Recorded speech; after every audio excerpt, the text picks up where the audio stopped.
I didn't see coming at all. President Biden just admitted that he fell asleep during the debate. Guys, I'm floored because I'm watching this with my partner, and you know those times where you just see him do this for several seconds, and I said, he's falling asleep. He's falling asleep. And remember, other people pointed out, oh no, he was just gathering his thoughts. He's just resting his mind for a moment. No. This guy, this bastion of intelligence who is fully functional, remember, because that's what we need to focus on, and everybody else shut up, he just admitted to a reporter that he fell asleep during the debates. And guys, we've had what now, 10, 12 excuses from his camp as to why he was horrible at this debate. I'm gonna go into this because this is brilliant. And guys, if you like content like this, make sure and subscribe, leave me a like, give me a comment. I want you to tell me what you think about this. But first, I want to go over some of these things that we have seen about why his performance was so bad. Because I swear, every day since that debate, we get an article. We get like 2 new articles on why it was bad. So let's take a look back at it, and then I want to show you exactly what he said about falling asleep. One of the most recent ones, which I haven't done a video on yet, but I might because it's so hysterical, Biden's family angry about Joe Biden's makeup at the debate. So they were saying, well, because I have other articles about this, basically Jill and company were saying, we're upset because that's why he did bad. His makeup made him look bad. No, it was the fact that he looked like he didn't know where he was, he trailed off and couldn't finish sentences, and now he's admitted to falling asleep. Let's take a look at what they have to say. Sources familiar with the matter say some relatives have expressed frustration with Biden's debate preparation team, particularly focusing on his makeup for the event. The president, who arrived in Georgia with a summer tan, was reportedly made up to look pale and pallid, a decision that has drawn scrutiny from his family and close circle. Here's another good one that just came out right before Biden said all this. It says, Joe Biden gets tired after 4 p.m. And it says Joe Biden gets tired after 4 p.m. according to aides, which might explain his dismal performance on Thursday's 9 p.m. debate, citing people close to the president, Agzwa reporters, that Biden's day is planned to ensure public events in front of a camera occur between 10 a.m. and 4 p.m. You've got to be kidding. Those are the only hours he's okay to be president. Outside of those hours, he is likely to become tired and may make verbal blunders, the website reported. Mr. Biden's team, by the way, I just put up a video. He went and did a bunch of climate change stuff recently, yesterday, but that was during the day. That was that 10 a.m., 4 p.m. slot. So what about the blunders outside of that? No, we don't want to talk about that. It says, Mr. Biden's team made the call to film the debate without a live studio audience, while the president also won a coin toss to choose his preferred spot on the stage. Of course he did. But the time of the debate being outside the hours in which he functions best appeared to go against him, as he bumbled his way through the 90-minute head-to-head and had to be helped off the stage at the end by his wife. And guys, this one drives me really, really nuts because we know he and his team were in charge of how everything in the debate would go. Trump basically had to agree to everything they wanted to do. So you couldn't have done the debate earlier? We couldn't have made it earlier? So you're telling me, well, he did bad because of this. Well, then your whole team, including your wife, are horrible people for putting you in that position, but you also shouldn't be in the position of a president if you only have these hours to be president and functional, even though you can't function in these hours either, at least in public, because you've proven not to.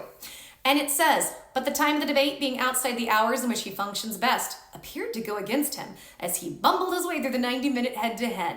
And it says the president's wife, Jill, is under fire from Democrat donors for refusing to advise her husband to pull out the 2024 presidential debate. Because at this point, what's going on is elder mistreatment. Wish I could use the word. I don't know if YouTube will be upset with me. And here's one. They said, remember the very beginning, they said, oh, he's got a cold. Not only did he have a cold and that's why it was bad, then it turned into the fact that he's on substances because he has a cold, which I have some theories about. And it says, did cold medication affect Biden's debate performance?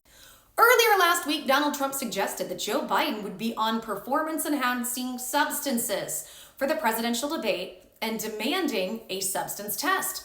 The claim was widely laughed off as Trumpaganda, creating another fact-free, made-up thing. I don't know if I can say that word, haze. Still, perhaps Trump was onto something.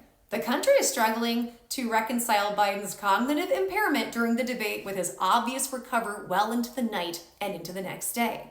The most probable explanation for the transient period of cognitive impairment is an older person with a cold is a side effect of cold substances. If this is so, the hand-wringing should cease, and we should use the debate as a reminder of how common such reactions are, rather than an indication that the president is chronically debilitated. Really?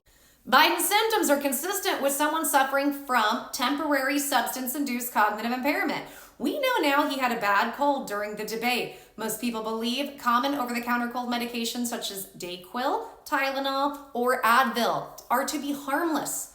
While generally well tolerated, these substances have well-documented side effects and can cause reduced alertness, diminished attention, poor memory, and reduced reaction time, especially in older individuals, and not being able to finish a sentence, apparently, falling asleep on the stage.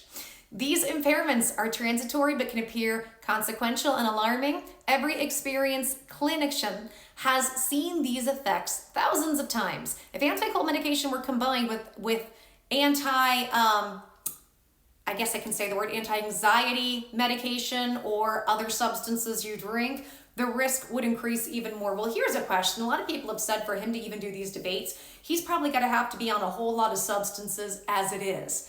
Is this the left's way of admitting that this is part of it? That for him to function, he's on lots of substances? Because remember, guys, what they do with us is they do this little trickle of information. They'll give you half-truths and little bits of truth. It's almost like a universal thing where you have to somewhat put it out there, just somewhat put the truth out there for people to pick up on. And so I wonder if this is that little drip feeding. But here we go. Outside of all of these, because we've heard so many different things, here's now what he said to a reporter. Joe Biden admits he nearly fell asleep on stage during disastrous Trump TV debate.